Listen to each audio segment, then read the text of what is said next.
Valencia Igbo Improvement Union, Valencia, and of course the other chairman from Barcelona and other regions in Spain, His Excellency the Ambassador of Nigeria to Spain, ably represented, Mr. Chairman. I would say members of the press, I expect that they should be here. I expect that they should be here. If they're not here, we should do something about that. Also recognize our wives and children here present. I must say that I feel highly honored to be here in your midst. Otherwise, quite frankly, I wasn't aware that we also had a replica of what we know in America as the World Igbo Congress here in Spain. And with the number of people I've seen here today, this improvement union will go places.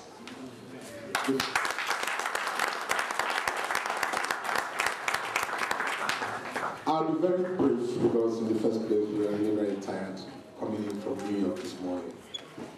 And the vice chairman has warned that time is not very friendly with us.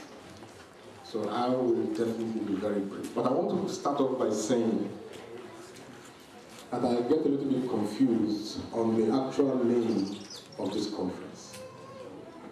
When the chairman of this of Valencia Igbo Improvement Union read his speech, Valencia and something else there, cannot really something to do with IPU. Yes, and there's something there again on page 2. Igbo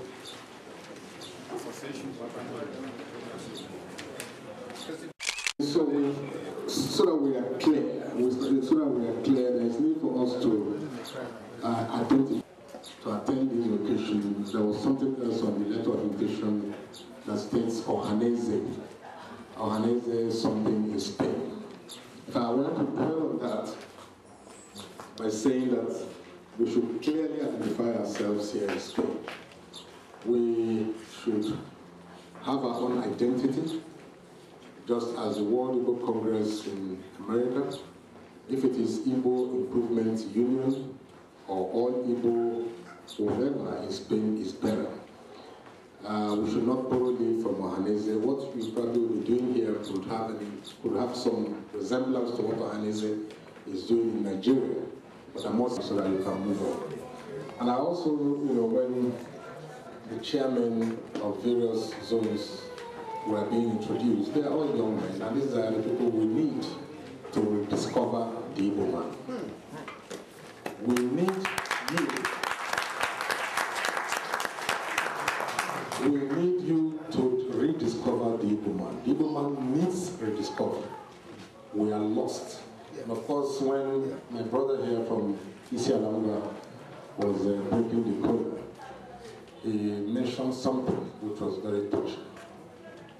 We must do everything to ensure that the Igbo man is rediscovered. In the scheme of things in Nigeria, but it's the fact. That is it. It's the fact. I mentioned to them from the president. At all. So, but they almost let me roll. But I'm an independent-minded fellow, but I'll always state it as it is. And I want to state here again. And of course, at that time, we had even our brothers, our own people, we lacked the confidence of presenting any candidate or even aspirant for the presidency of Nigeria. We lack that confidence. To the extent that, our so-called leaders are by the time President Yar'Adua finishes his tenure, 8 years from now, that will be 2015, that's when we know what we did to ourselves in 2007. It will be easier, how do they say that, for a camel to pass through the eye of a needle than for an Igbo man to become president in 2015. I may be alive then, but if I'm not, you remember my words here in Valencia today. We'll be alive. So we need you here again to rediscover the Igbo man.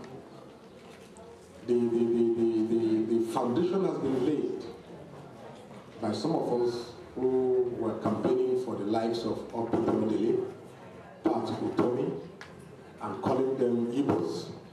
Yes, it's not, calling them Igbos outside the 5 core Igbo states.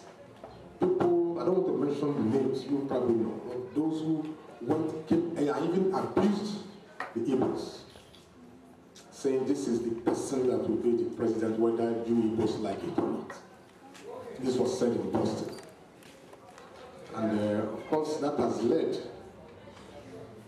indirectly to the balancing of an equation that will come out in 2015. We must fight. We must fight. The guest speaker said something about our culture.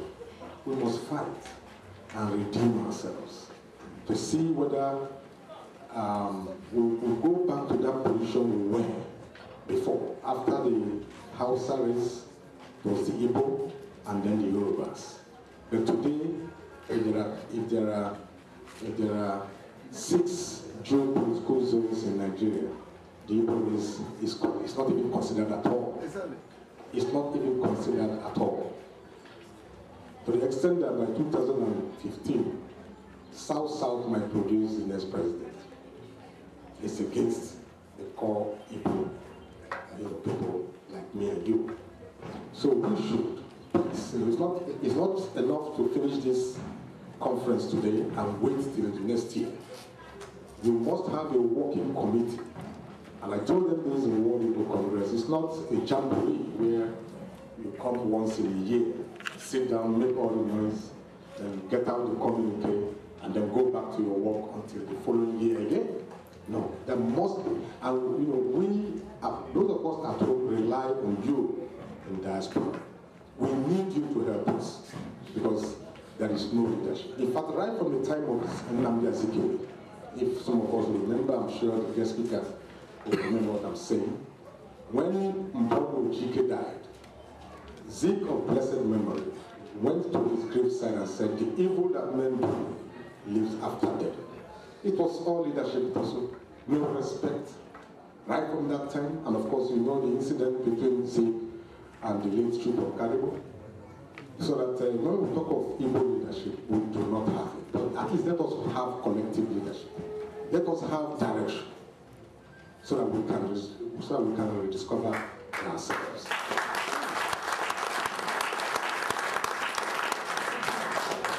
The highest political position a woman has in Nigeria today is what? Deputy Senate President. What is Deputy Senate President? Even when we try to shout and cry, at least if you give us the speakership, that will be fine with us. No? I mean, who is the voice? Is it the voice of a man who will go into the room and instead of talking of the Igbo problems, he's busy talking about how his son can become ambassador or get a contract, and we need to come out from there and say, tell you something else. Our leadership has been leadership of personal leadership. What they can gain for themselves and not what they will gain for a people. There is nothing in Deputy Senate presidency. Absolutely nothing. And of course I hear they want to make an Igbo man the chairman of PDP. What does that mean? It means nothing. Because we have over 55 registered parties in Nigeria, and as we speak, at least at the the risk of being misquoted. Over 10 of these parties are chaired by Igbos. Because the national chairman of the party has enormous powers, and they know it. But when we want to use those powers to our own benefit, we will be denied. The cause is not Nigeria. The cause is with us.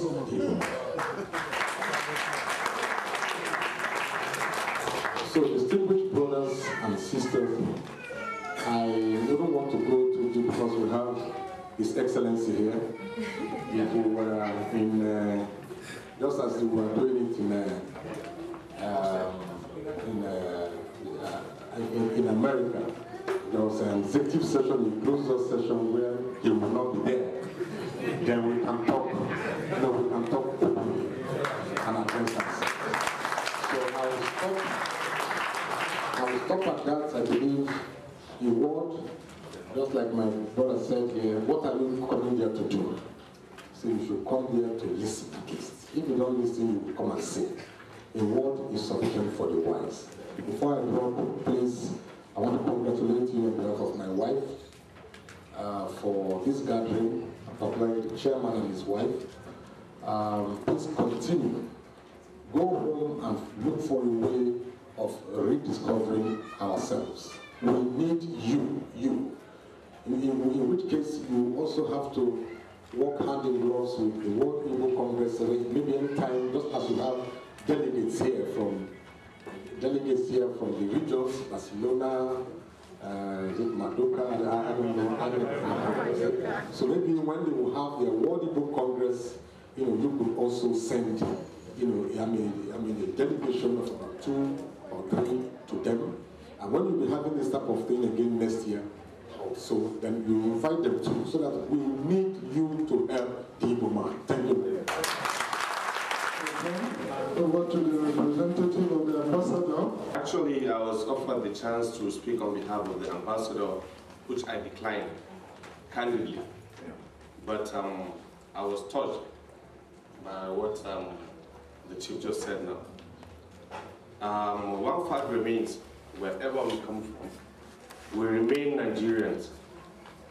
And I'm sure even the ambassador, if he's here today, he will implore or urge that these associations should continue, but with a broader perspective. Let's face it, whether an Igbo man, a Yoruba man, a Hausa man, or wherever you come from, the problems we have at hand now in Nigeria has cut across just some cultural or lingual problems. So I think what we should be addressing, in as much as this is an origination of the Igbo people, other Nigerians should be brought together. And I vehemently want to think, the thinking that an Igbo man and a Hausa man cannot come together to see to the progress of Nigeria has long gone past. Sure. Because those at the top, presently, don't consider whether you're Igbo, Yoruba, or Hausa. They still come together and keep us in these same problems that we are in. So I just want to implore other Nigerians, please, if there are ways that we can improve our situation back home, we should do all we can. This is outside the embassy, because you don't need me to get outside to talk about Igbo progress, please. I'm a Nigerian.